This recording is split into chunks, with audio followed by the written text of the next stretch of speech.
Now we'll turn to just three business voices. It's all about business, but the business voices are only three, but they're three great ones. We're going to turn first to our moderator and also speaker, John Murphy, and I'll let him handle it. John, of course, the Senior VP at the Chamber of Commerce and Chairman of our Advisory Committee, and just a wonderful person to have on your side. John? Well, thank you, Judge. It's a pleasure to be here today and participate in an illuminating discussion about trade and investment across the Atlantic. We are on to the final stage here now, where we turn to those who actually engage in trade and investment across the Atlantic for their perspective to follow up on what we've been hearing from the government voices. And certainly those trade flows, as has been noted, are among the largest in the world, and the investment flows even larger. And it's interesting now, as the United States rethinks many of its precepts about trade policy, to consider the path forward, and to also, as we've been doing all day today, look at not just the US-EU ties, but those of Canada and Mexico, and what the implications are for really all of North America and our trade ties to Europe. So we'll be hearing from two guests here. Let me introduce them. Shawna Morris is Vice President for Trade Policy at the U.S. Dairy Export Council and the National Milk Producers Federation. But she has another hat, and she's speaking largely under this other hat today, which is that she is Senior Director for the Consortium for Common Food Names, which is an international organization dedicated to preserving the rights of all to use generic food names. So yes, we will be talking about GIs, among other topics here. We'll also be hearing from Daniel Andrich, who is the President and CEO of the Representation of German Industry and Trade. RGIT represents the interests of German industry here in the United States on behalf of two principals, two organizations, the Federation of German Industry, known as BDI, and the Association of German Chambers of Commerce and Industry, DIHK. He's been in this position for about a year now here in Washington, and prior to that he worked for BDI in Germany from 2008 to 2016 in senior positions. So welcome to both of you. And Shawna, let's turn to you first. Okay, thanks, John. And thank you, of course, to the Global Business Dialogue for having me here today. I was really happy to be able to participate, because I will admit that as soon as I saw the event notified and the diplomatic speaker lineup, I immediately put it on my own calendar to make sure that I would be there, because this issue of EU trade relations with the world, and certainly particularly in the North American context, happens to be a topic of no small interest to the work that we do. But before I get into the whys of that and some of the details, I just wanted to take a minute or two to talk about my organization and who we're representing to help introduce us a little bit more. The Consortium for Common Food Names is a global alliance, and we're focused on preserving legitimate rights to use common names, to prevent new barriers to commerce, and to protect the value of well-recognized brands. We are not the anti-GI group, as I've heard us referred to by some on the other side of this debate, not infrequently. Rather, we're the pro-common names organization. We don't take issue with the concept of geographical indications, which, of course, in principle, are a legitimate form of intellectual property. What we take issue with is instead how they've been wielded in practice, particularly by the European Union in its trade agreement negotiations, as de facto barriers to trade and common name products, and in ways that all too often toss overboard important intellectual property system due process protections. And the fact that this issue is there at the nexus of market access, of TBT issues, of IP issues, is what helps to make it a really good example for the interrelationships of trade policy topics that we're talking about today. To help illustrate why this issue is such an important one for farmers, certainly, but particularly as well food manufacturers, and in the bigger context, those that care about the strength and integrity of IP systems, I wanted to start with just a couple examples of some of the companies that make products that are impacted by this issue. The chair of my organization is a man named Errico Arricchio. and he has this really, really great Italian accent and tremendous passion for what he does. So I am sorry that he is not the one here talking with you today, and that you're stuck with me instead. His story is also quite a compelling one. He immigrated here from Italy and founded Belgioso Cheese almost 40 years ago in Wisconsin. His family has a history of making cheese, though, that dates back to the late 1800s in Italy. Despite that, the Asiago and Gorgonzola cheese that his family-owned company makes in Wisconsin can't be sold in the EU. It can't be sold in a few other countries around the world now as well, thanks to their FTAs with the EU, and soon it can't be sold as such in Canada as well. And that's because they're claimed as GIs, which we fundamentally disagree with. Another company, which is not one of our members, but I picked because it's in my fridge all the time, since it's my kindergartner's favorite bologna, is the Palmyra Bologna Company. Their founder started making seltzers, lemon, and bologna in the early 1900s in Pennsylvania Dutch country. And what we're interested in is making sure that they are able to continue to sell that product not only here, but if the demand exists in a number of other export countries around the world. And let me just state, because I'm sure my commission colleagues would be eager to point out during the Q&A, that bologna is not currently restricted in the EU. We recognize that that's the case. We appreciate the commission clarifying that point a few years ago. But we're also well aware that there's a lot of uncertainty about whether that's the case moving forward and whether that's the case in all markets around the world. So for instance, there have been EU court cases that seem to have found that it's not the full GI in totality that's protected, but often parts of it as well. Single terms within a multi-word GI, in some cases syllables, it seems like as well, making it awfully difficult to tell where the line starts in terms of what's protected and where the rights of generic users begin. We're also well aware that the list that we are focusing on of GIs in the European Union is not a static one, that it grows and grows and grows, and that there is certainly the potential risk for names that had been widely used in a generic way and been unrestricted to be placed on the GI list and restricted moving forward.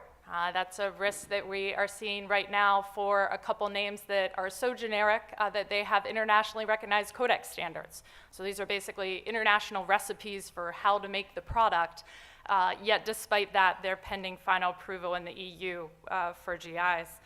And then finally, we've also seen cases such as one we had to deal with in Mexico last year, where the other country may interpret protection of a GI in a different way. So there could be a term, in this case in Mexico, we were dealing with a GI that included the word mozzarella, also not currently protected in the EU, despite being part of a GI. But there was an initial response to essentially grant protection, again, to all the words in the GI, including a potential restriction on mozzarella. So we're very happy that Mexico reversed case on that and clarified that it was upholding that that was generic moving forward. But it's a good example of how the very broad scope of protection and the lack of clarity about a lot of these terms puts a pretty broad product portfolio at risk of restrictions. The examples I mentioned are both American companies, and including those that were dealing with the case in Mexico. But I wanted to also note that this isn't only a US-EU concern, and I'll be talking about some of the NAFTA examples a little bit later. We've also been dealing with it in a number of other countries around the world. So for instance, right now we're working with Guatemalan cheesemakers who are defending in court against the Commission their right to continue to sell Parmesan in their own country in the wake of an FTA that their country negotiated with the EU a few years ago. We've been supportive of those efforts because we don't think that they should have to stop selling that product moving forward simply because of GI restrictions under that agreement. So having kind of laid that landscape by way of introduction, I'm going to shift into, with my remaining time, talking about some of the North American specifics and how this context is playing out in Canada and Mexico right now. And I'll start with Canada first because it's a really good example of the intellectual property issues that I had mentioned earlier on. In its FTA with the EU, which, as was mentioned, should be implementing soon, Canada agreed to protect a list of 200-some GIs. It did so, though, by entirely bypassing its intellectual property system and instead simply including these new GI restrictions as part of the FTA. And that did lead to some pretty surprising outcomes, such as the notion that feta sold in Canada prior to the fall of 2013, or made in Greece, is feta, but feta sold in Canada the next year or afterward is somehow imitation feta. And it probably is not so surprising to you that I can't believe it's not feta. It doesn't quite have the same consumer appeal. Mexico, in its own negotiations with the EU that are ongoing, still has the opportunity to make the right choice here on this issue and decide to follow the rule of law. But I will say that we've also had some due process concerns in the past about how Mexico has handled the issue of geographical indications, particularly because Mexico does not have a system in place currently for applying for and opposing foreign geographical indications. As a result, we've had some cases in Mexico due to its WIPO Lisbon Agreement membership, which is a treaty on GIs within the World Intellectual Property Organization, that ended up restricting the use of generic terms in that market, despite the evidence, since there was actually no avenue for those submitting the evidence to be formally presenting that to the government. We're really happy that Mexico moved earlier this year to introduce legislation and fill that gap. We think that although that needs some improvements moving forward, it's a really good step, initial step in the right direction. And it's one that we hope that Mexico prioritizes as those talks with the EU move forward. We expect that Mexico should be insisting on its right to make its own decisions on these issues through its own process, and of course, that it will uphold its earlier market access commitments, including to the US. Mexico is a major market for many US companies, and all they want is to be able to continue to sell tomorrow what they're already allowed to sell today. And it's an issue that, for that matter, has a significant interest for Mexico's own food and agriculture sector.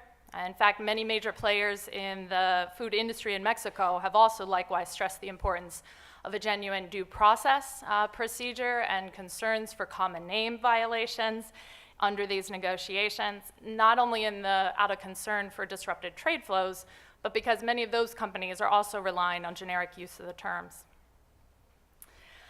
So in sum, I want to say that, frankly, to keep the right to sell to our trading partners the safe products that we make and can currently export simply is not an unreasonable demand. That's, as was mentioned earlier, the fundamental basis and tenet that the business community, that Mexico, that Canada have been arguing should be the starting point for these NAFTA discussions, that we have had a lot of integration already. There's tremendous openness in most cases across NAFTA. And what we need to be doing is moving forward and certainly rejecting any new barriers to trade rather than imposing them.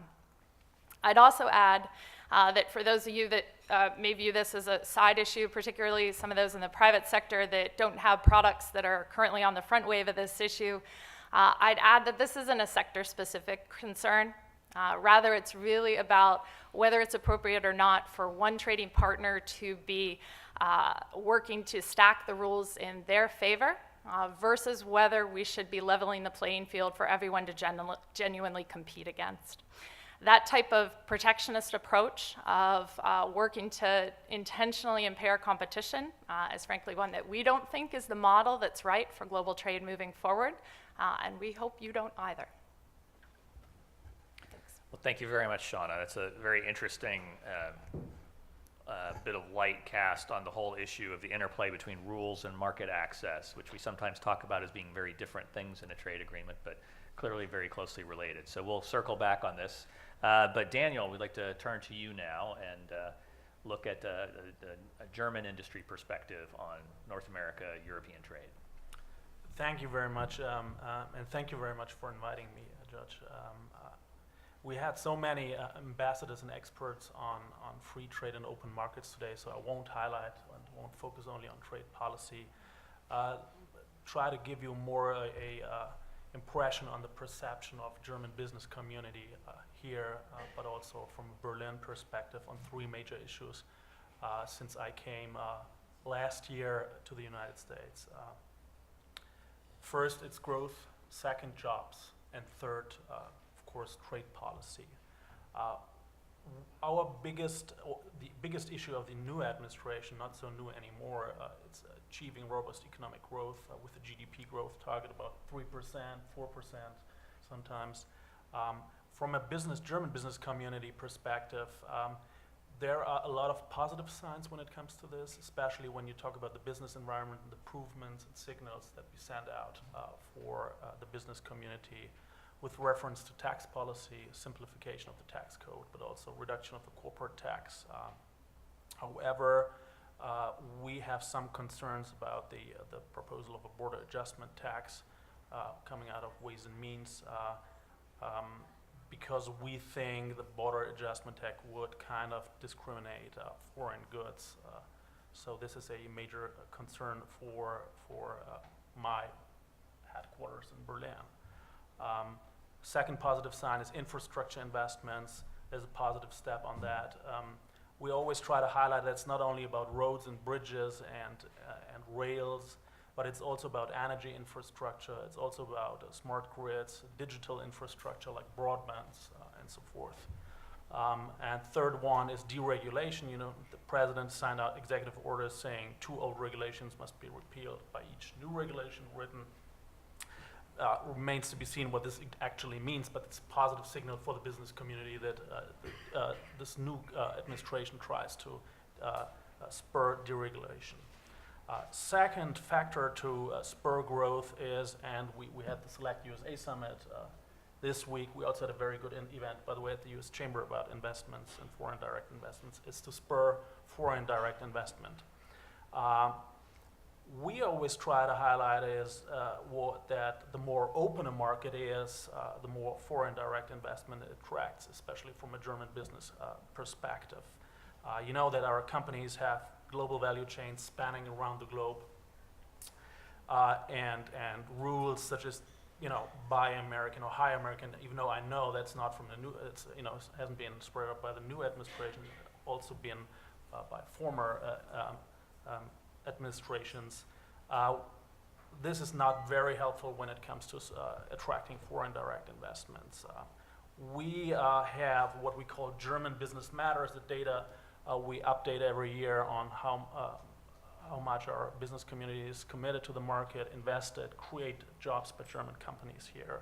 And we always say, and there's a narrative for us, trade leads to investment, and investments leads to jobs. So in a nutshell, the more open the market is, the more foreign direct investments it attracts. Second issue is jobs. We do here as German companies, 4,700 German companies or companies who benefit from German investments, create over 670,000 jobs in this market. By the way, half of them in the manufacturing sector. So we like to hear that the President Trump and the new administration tries to set up sort of a renaissance of manufacturing. We have to discuss and see what I sometimes have the impression that we might have different definitions of what manufacturing is, but this is sort of an ongoing discussion on that. But at least there's a focus from this administration on spurring manufacturing jobs.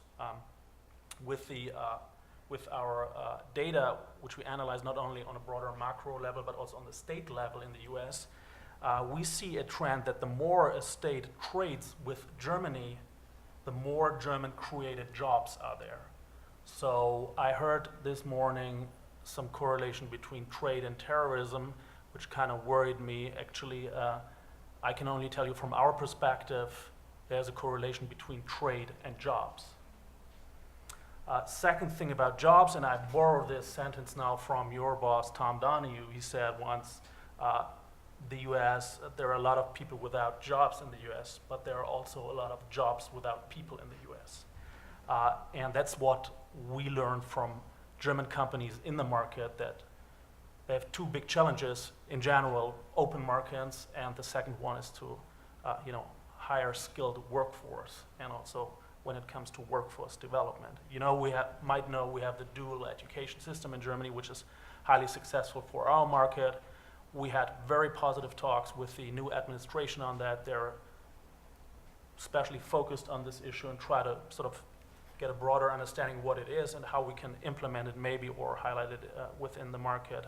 My impression is that besides the cultural difference that Americans like to send their kids on colleges, it is also affected by the discussion on how we see manufacturing. You know, when we speak about skilled workforce in Germany, we speak about mechatronic people we need for our companies. It's also the case here in the US. So we try to advance this discussion on how we see dual education and manufacturing. We have a record low youth unemployment rate in Germany, mainly because of this dual education model, which is training on the job and teaching in the classroom combined. Third thing is and Ambassador spoke about it, Damien, and everybody knows, we already spoke of this the whole morning. It is the, I would say, passionate discussion about trade imbalances, which of course affect the discussion on trade policy with Germany, but also with Europe as a whole. This discussion for us as German business community is not that new. I was in charge for G20 and G8 issues a couple of years ago, and we had this discussion, of course, ongoing with the IMF. I think to some degree the quality changed on this discussion. There is, in my perception, a swift when it comes to the new administration on trade policy. They decided to swift from sort of autopilot to manual control when it comes to shaping globalization or, you know, shaping the trade agenda. For good reasons and for understandable reasons, but when it comes to the discussion about deficits and surpluses on trade, for us as business community, German business community, it's always a sort of technical discussion, because it's only a technical economic figure for us to have a trade surplus or trade deficit. I have the impression sometimes in talks in this town that people have the impression that there is this trade surplus is a result of a deliberate political strategy by the German government. And that is not our perception, and excuse me for the commercial block here, but we think it is the result of millions of individual consumer decisions around the globe. And German products are of high quality and very competitive. By the way, we think our products are very competitive because our market is very open. You know, our products have to compete not only in Germany, in the EU, but also around the globe with other products and our companies too. So we think there's a correlation between competitiveness and open markets. Of course, there are external factors which we benefit, like oil price, a weak euro, and of course there is a flip side of the coin. We have to do our homework back in Germany, maybe in Europe, but also especially in Germany, where it needs to spur more public and private investments within our country and encourage more consumption instead of saving. This is also part of the medal, so to say. Second thing about imbalances and growth, or the discussion about global growth, is that as much as I understand that the new administration wants to reduce their imbalances, I would rather find it more helpful to focus on spurring exports than sort of limiting imports to correct the trade imbalances. And if you think this is the right way to spur exports, you also have to find answers on how you want to spur global growth. I heard a lot about, during the last 6 months, about domestic growth, and it's all about US should grow.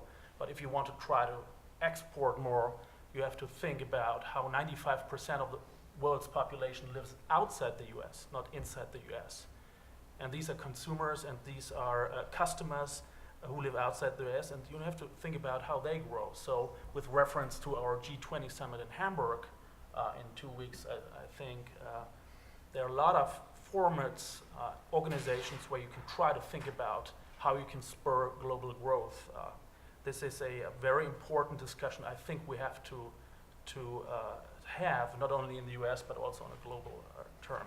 Last sentence on that, on a personal note, I left Germany last year in, I think, end of April, and we had this, I think Ambassador Damien pointed it out, over 100,000 people on the streets demonstrating against TTIP or sort of diffuse globalization threats, as much as I understand it, and we have to take this very seriously. I want to quickly highlight one thing I read today in the Wirtschaftswoche, economic newspaper in Germany. There's a poll of the Allensbach Institute. It's a public opinion research institute, very important in Germany. And the headline is, it is the comeback of globalization in Germany. Last year we had 50% of the people who have been asked in this poll said Germany benefits from the globalization. This year, 2007, is already 63%.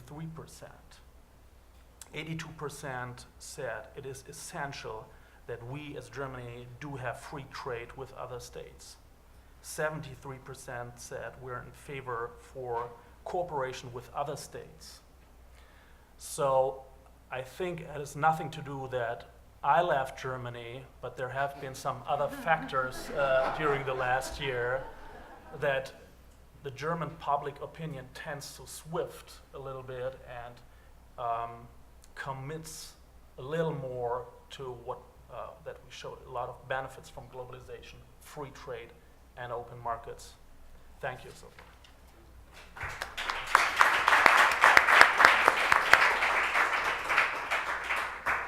Well, thank you to both of you. I'd like to maybe ask the first couple of questions, but I'd encourage all of you to put on your thinking caps and get ready to ask yours. We'll turn to you in just a moment. Daniel, maybe I'll start with you first. In thinking about North America, Europe trade and investment, there was a Wall Street Journal article a few months ago that really stuck in my mind, and I think it captured a good bit of attention, where the leadership of Audi explained why they ultimately made a decision to put a big auto manufacturing plant in Mexico rather than in the United States. And it came down to Mexico's network of free trade agreements. Mexico has had a very bold, forward-leaning trade agenda. I think it's somewhere between 50 and 60 countries, including many of the world's largest economies, they have FTAs in place with. Can you comment on that and how trade policy shapes investment decisions from German companies? Absolutely. I mean, I can't comment on a decision, investment decision by one company, since I always try to, sort of explain this too, that the investment decision is made by a lot of different factors. Not only who is in charge in Brussels, Washington, or Berlin, but a lot of other factors. Last week I was in Frankfurt speaking with one of our biggest member association and companies in the mechanical engineering companies, which is a strong backbone for German manufacturing. And they told me, I was speaking, new administration wants to attract foreign direct investments, because we not only represent companies who are in the market. Our membership is 98% or 99%, however you define it, small and medium-sized company, and a strong backbone of German industry in Germany, back in companies who are not yet engaged in the United States. And we always try to bring companies here and say, it's a very attractive market and so forth. They told me, most of us won't consider investing somewhere if there hasn't been a trade relation in advance. So trade is a precondition for small and medium-sized companies in Germany to invest in a market. Again, it brings me to what I said before. Open markets is key. If you sort of close your market and think, you only want to try to, attract investments, this is going to be a tough situation for companies who are in Germany and who wants to sort of get engaged with the United States on a bilateral trade relationship, and then start, thinking about investment, and then start also creating jobs in this market. this has always been a key factor for us, and that's what I can bring you back in this discussion in Washington, is that small and medium-sized companies, especially in one of the, I think it's the second biggest sector in Germany, the mechanical engineering, said, we have to do some customer relationship, export, import, suppliers, whatsoever, but there has to be trade relationship. Then we can start thinking about investment. It might tackle a little bit the answer to your question. Let me ask you one more, this time about steel. So this is an administration that has constantly expressed a desire to make it easier to make things here in America, and has an agenda that is focused on reducing the very high corporate tax rate, for instance, through tax reform. It's an agenda that focuses on regulatory relief, having smart regulation, not too onerous. So thinking about the costs that go in manufacturing, and yet there's consideration underway at the moment about these 232 steel tariffs, which would hit manufacturers, steel-consuming industries, and a lot of the German investment in the United States is in the manufacturing sector. Not all necessarily big consumers of steel, but some of them certainly. How do you think that this decision coming down the pike is likely to impact those German companies?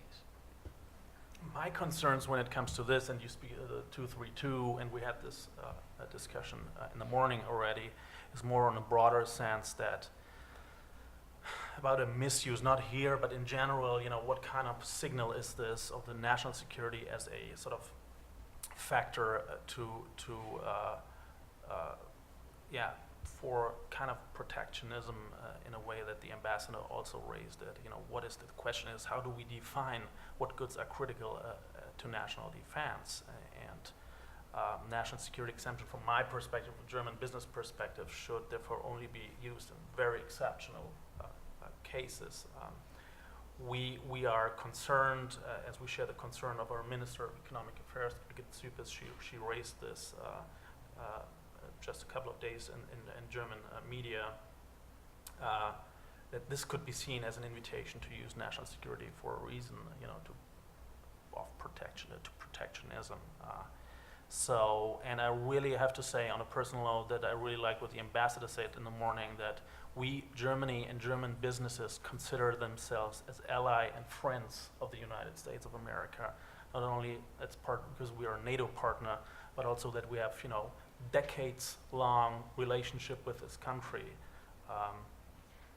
So we don't think that we represent a sort of a national security issue in that way, I would say. So yes, we are concerned. When it comes to figures, I don't have the exact figures, but I think the amount of steel, U.S. imports on steel that come from Europe or Germany is not very high when it comes to this. And also the exports of steel from Germany to the U.S. are considerably low. But in the sense of a broader signal on trade issues, that is a concern for us. Very good. Shawna, turning to you a bit, thinking about geographical indications and the relationships between U.S. trade agreements and the European Union's trade agreements, which have addressed these issues quite differently. Is it just a matter of which agreement comes later in time? So as you and I spoke briefly beforehand, in the case of CAFTA, for instance, CAFTA, the U.S. Central America Dominican Republic Free Trade Agreement, which entered into force around 2005, 2006, there was, I dimly recall, a few years after that, some controversy when the EU negotiated trade agreements with, I think, Costa Rica, or maybe more broadly in Central America, and some of this same issue came up then. Is it a matter of coming later in time, changing ex post facto the market access that U.S. producers had, or is it something other than that? No, I think that puts it really well, particularly the fact that, when we're looking at FTA partners, what we're talking about is an erosion of the market access that we negotiated for, which is what makes this a particularly large issue in the NAFTA context, most specifically right now looking forward on the Mexico side. The U.S. negotiated access under our FTAs. The U.S. in many cases negotiated access under the WTO for that matter too. And then an agreement after that has come in and imposed new rules that have negatively impacted, intentionally so, that access. And so that's been the fundamental concern. Part of the challenge in this has been that US FTAs in the past haven't really had a lot of specific language in this area. It's something that when the US was most active on the negotiation front until just a few years ago, was mostly playing out in the multilateral context within the WTO. It was only afterwards that things really began heating up on a more of a bilateral front. So there was some really good work done in the TPP context to begin to make inroads to how the US would propose to better address this issue and introduce some more due process disciplines to help shape that moving forward. We think that can be improved upon even further moving forward, but at least got the ball rolling where in the past there had largely been silence on this really important market access issue in US FTAs. This is a very big deal for the U.S. dairy sector in Mexico, isn't it? Mexico is the top market in the world for exports, right? For the dairy industry, we export over $1 billion worth of dairy products a year to Mexico. It accounts for roughly a quarter of our dairy exports, and as you mentioned, is by far the largest market. It's, of course, the number 1 or 2 market for a lot of other ag sectors, too. So a pretty big deal across the table, which is why I highlighted in particular in my comments the importance of the decisions that lay in front of Mexico now as it's actively involved in those negotiations with the EU. Well, very good. Let's open it up. Questions? Let's start back here. Thank you. I am Jesus Zorrilla. Hello, Shawna. From the EU delegation working on agriculture. I just wanted to put a question to Shawna on common food names. We had the problem of common food names in the EU, intra-EU problem. We solved it. It was very difficult. We had court cases on feta, on parmesan. It was a long process. Meanwhile, it is solved, and I can tell you that the exports of those countries that had to abandon those names have been, the exports have increased. They have adapted perfectly well to the situation. But, for example, in an agreement like the one that we have had with Canada, we have clearly recognized that there was a problem of common names. We have addressed them. We have specific provisions for almost 50 names.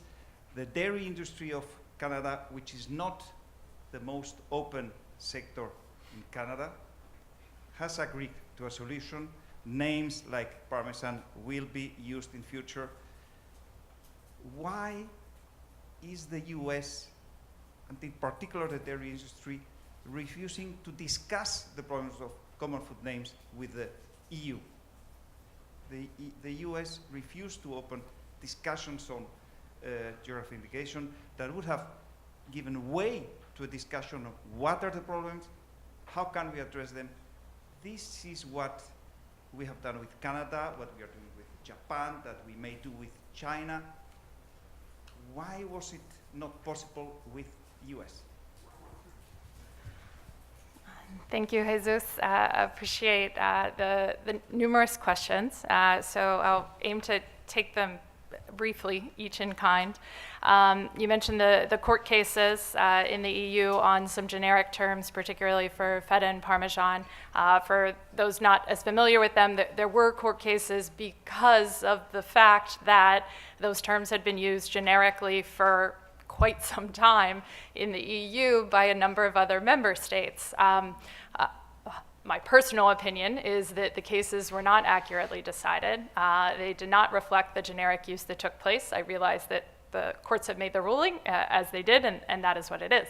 On the export point, though, it's curious to us that those countries that had made those generic products for quite so long and had really developed a lot of markets for that, for those generic products, in many cases when they're exporting, are still using the accurate terms of those products. I mean, we see Danish feta showing up in a number of countries around the world, so clearly it still has commercial significance in a number of places where people realize that that's what they're looking to buy on the shelves, and it's most effective for the companies to be able to clearly communicate that to consumers.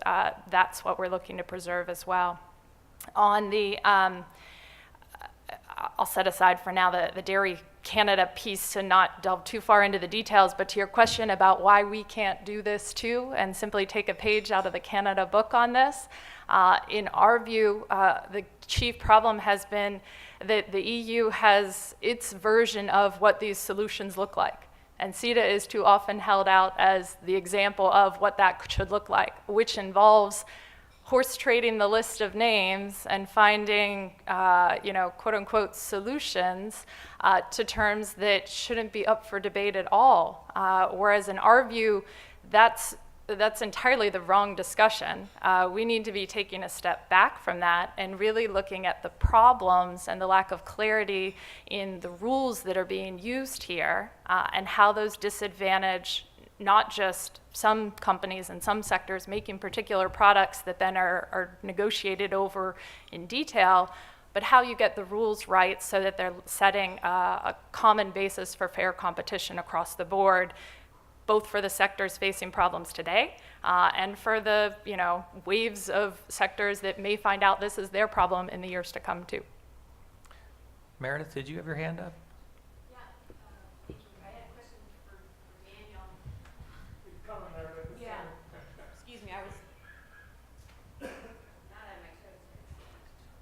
Meredith Broadbent, U.S. International Trade Commission.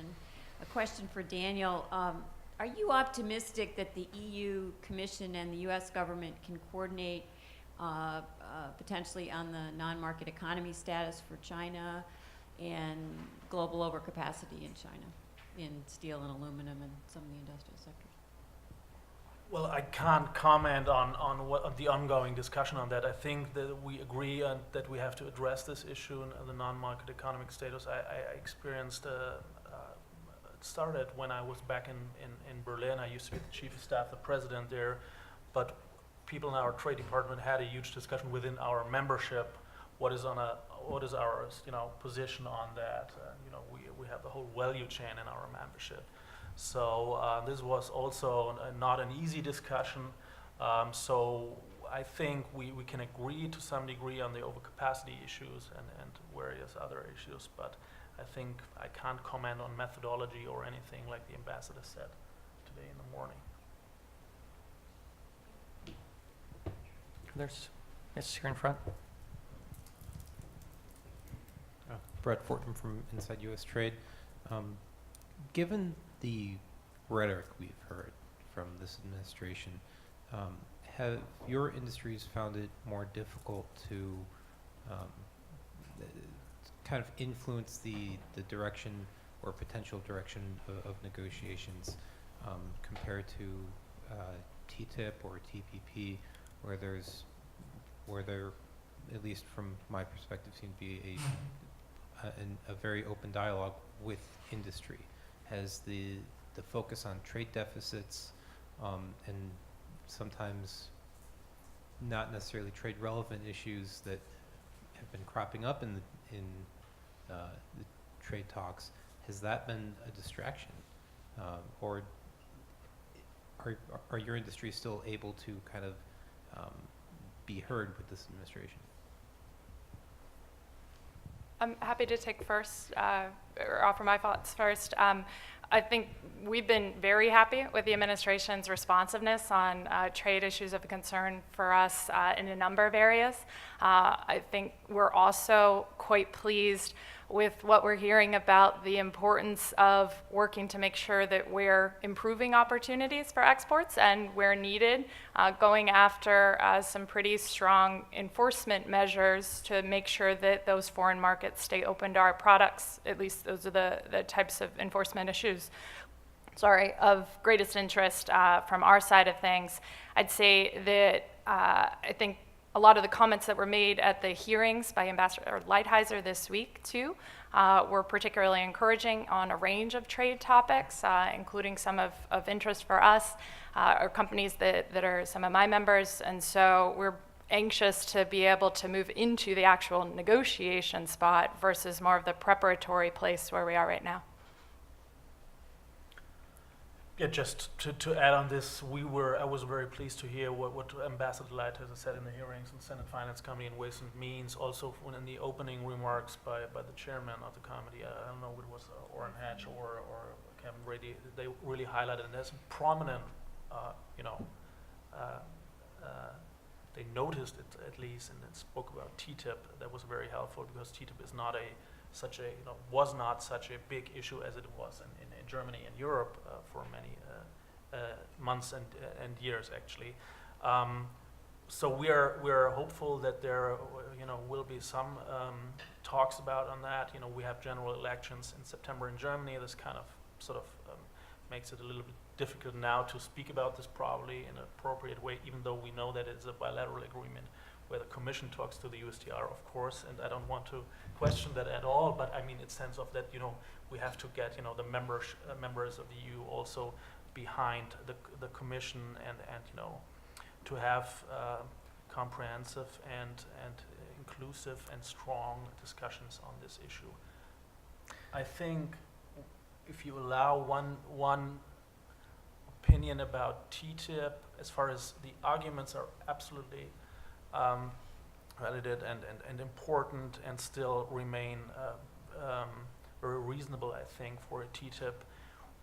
I always had the impression, I'm not a trade expert, but that the delegation of EU member states try to foster transatlantic economic integration and we try to get in the negotiation about a better market access, regulatory for cooperation and so forth, but market access.